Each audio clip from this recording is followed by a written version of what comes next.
All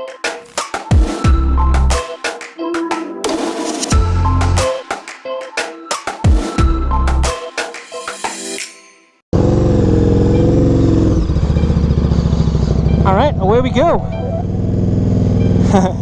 Now, if you wanted to see the video and you're not sure about how to jump start a motorcycle, hop on over to that video. It's just a quick video on how to jump start a bike with a car, and consider yourself informed. But yeah, we just had a little issue here with the bike. Haven't ridden it in a few weeks. Just been crazy busy, and along with a little patch of storms that we had. You can see there's another one rolling in, so we're getting out on this lovely Saturday afternoon. It is almost winter, and we're going to talk about what we just did. And it's almost been a month now since we did it. But for you, if you haven't already, you've seen that we've posted a bunch of test ride videos, and there's also kind of a recap video of my favorite moments from the 2019 Progressive International Motorcycle Show in Long Beach. And I'll leave a link here to that as well, so if you wanted to check that out, you're free to do so. But what I wanted to do was do just a kind of a quick video after I've had a while to sit on this and think about all the cool stuff that happened, maybe kind of the stuff that didn't happen that I wish maybe I got to, or that wasn't there at all. And these are just my opinion. If you went to the show or you've gone to the show when it's been in your region, I'd love to hear your comments, so make sure you leave those down below on maybe things that you wish had been there, or maybe your favorite parts. And yeah, we can just have a nice discussion. Yeah, let's just talk about this, because it was a great time. And really, if I'm going to take like a one big takeaway, I was only able to go for the last day, Sunday, but man, it was so much fun. The only regret I have is that I wish that I had more time, because it was just a blast, and I could have definitely gone at least 2 days. You know, that would have given me time to ride more bikes, and it also would have given me more time inside the show, and really taken some time with some of the displays, some of the vendors that I really wanted to talk to. But let's get specifically down to what are some of the things that are my big takeaways from the 2019 Progressive IMS. Now, the first thing was in Long Beach on Sunday, they had a regional cheerleader competition on the same day as the motorcycle show, and it just made for the weirdest combination of people. You know, you had all these high school age, maybe even younger cheerleaders out there for their competition, and then you got all these bikers out there, and it was just funny, you know, because you got their parents out there, and you can kind of see a lot of the parents scratching their heads like, what's going on? But you know, when you got this place like the convention center that houses so many different things, and you're bound to have some weird combinations like that. So that was the first thing that I noticed as we started off the show, when we started off the day at the show, was that combination of the cheerleaders and the motorcycles. So yeah, that was specific to Long Beach, but I'd like to know too, if you had your show in your region, were there any funny combinations of people that were going on in your area? So one of the big things that I noticed from the show was that to do demo rides, to take a motorcycle out, you did not have to have a ticket to the show. I basically parked, you know, I paid for parking. I can't remember how much it was. I want to say it was like $15. And then I walked over to the demos, no ticket, no proof that, you know, that I'm going to the show later. The demos were absolutely free, aside from parking. But I mean, if you brought your bike, the bike parking was free. So if you rode your bike to the show, you could ride a ton of bikes for free. And I'm talking about a ton of bikes. You had vendors, all of the vendors that were there were Honda, Yamaha, Suzuki, Kawasaki, BMW, Indian, and Harley Davidson. So you had a ton of bikes out there, and to me, if I had to, you know, if I was the one running the show, I don't envy that job, but if I was in charge, I would have made it so that to do test rides, to do demo rides, and a lot of you will disagree with me, especially if you didn't pay anything to go do the demo rides, that if you wanted to do demo rides, you should have had a ticket to the show as well. The demo rides were so impacted. I mean, if you didn't get there first thing in the morning to sign up for the ones that needed to be booked, in other words, make an appointment to test ride a motorcycle, you weren't able to ride any of those bikes, because by 10 o'clock, all of those test rides were booked, like almost every single one. So you were just out of luck.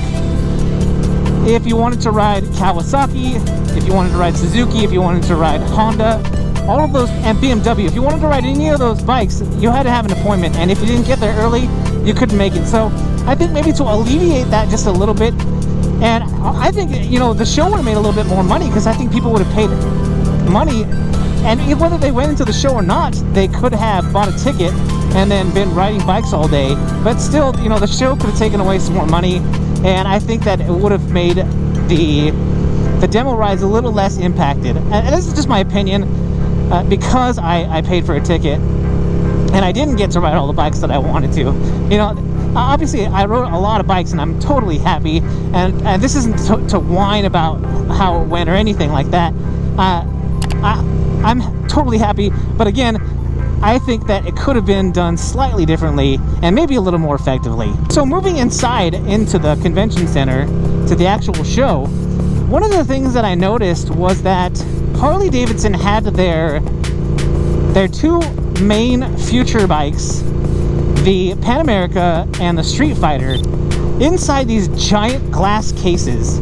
So what happened was, I could not get a great picture or a great video of either of those motorcycles, and it was just frustrating. I mean, even looking at the bikes, it was just kind of weird that they had them, instead of being roped off, they were completely encased in a glass case, and you couldn't really get a good look at these bikes. I don't understand what the thought process was behind that, and I was just bothered by that. I didn't understand the point.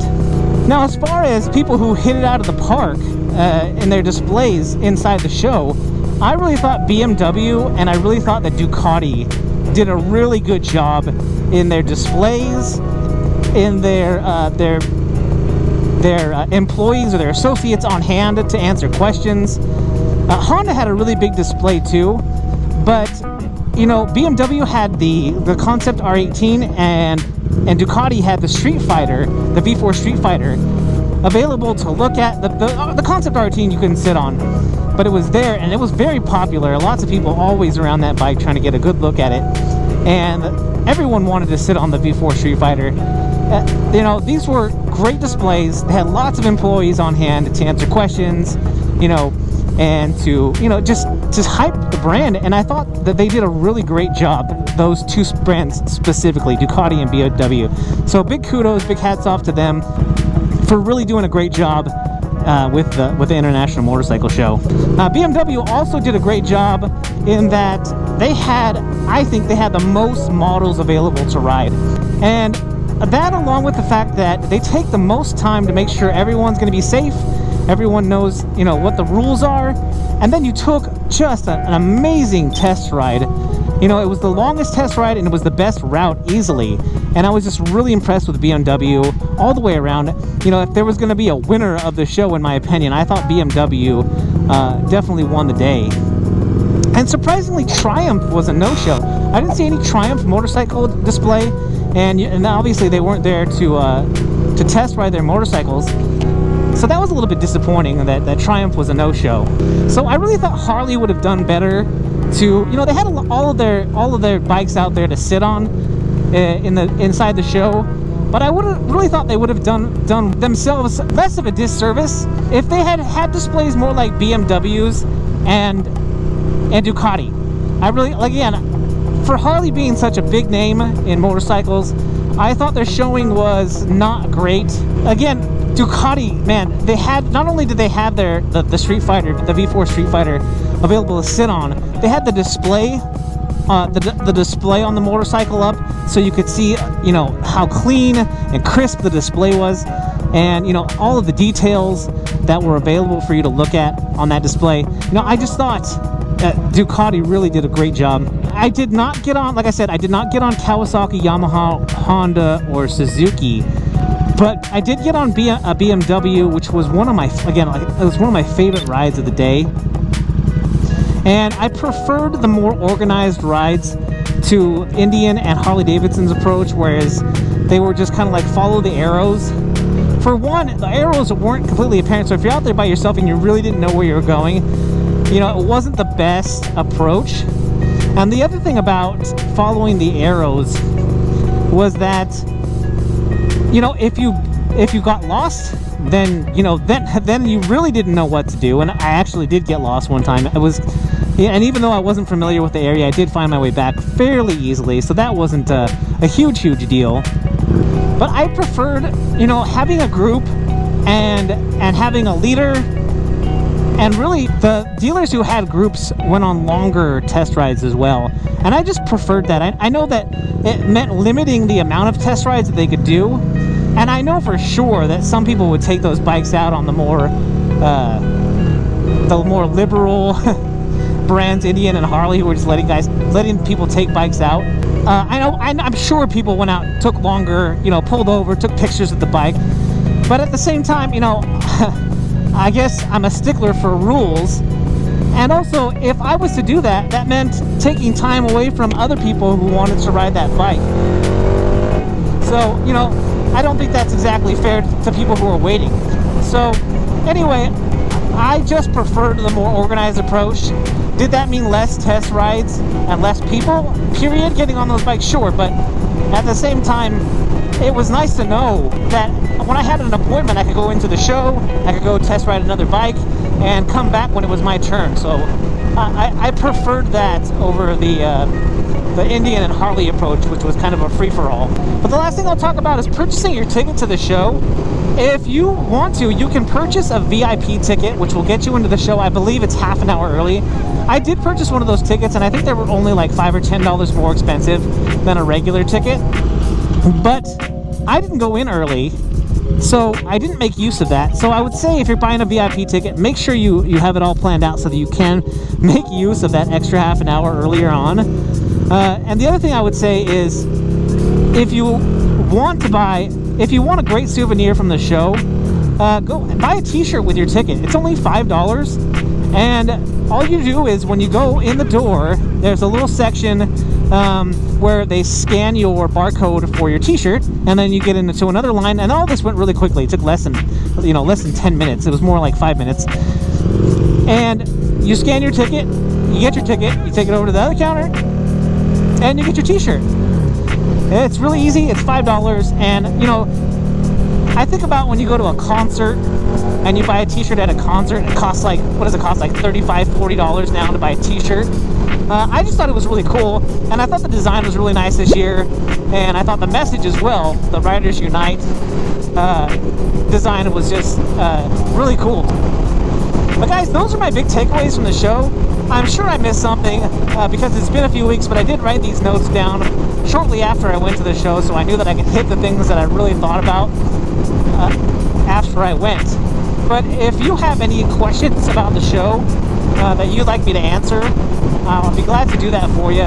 So make sure you leave them in the comments. If I can't answer them, or maybe I didn't hit up the part of the show that you have a question about, I'm sure that there'll be someone who was at the show who could answer those questions for you. But guys, I appreciate you watching this video. If you like this video, make sure you hit that thumbs up down there, which is the like button. And if you haven't already, smash that subscribe button. Guys, if you're out there riding, be safe. And if you're not riding, get ready. I'm that one guy, and I am out.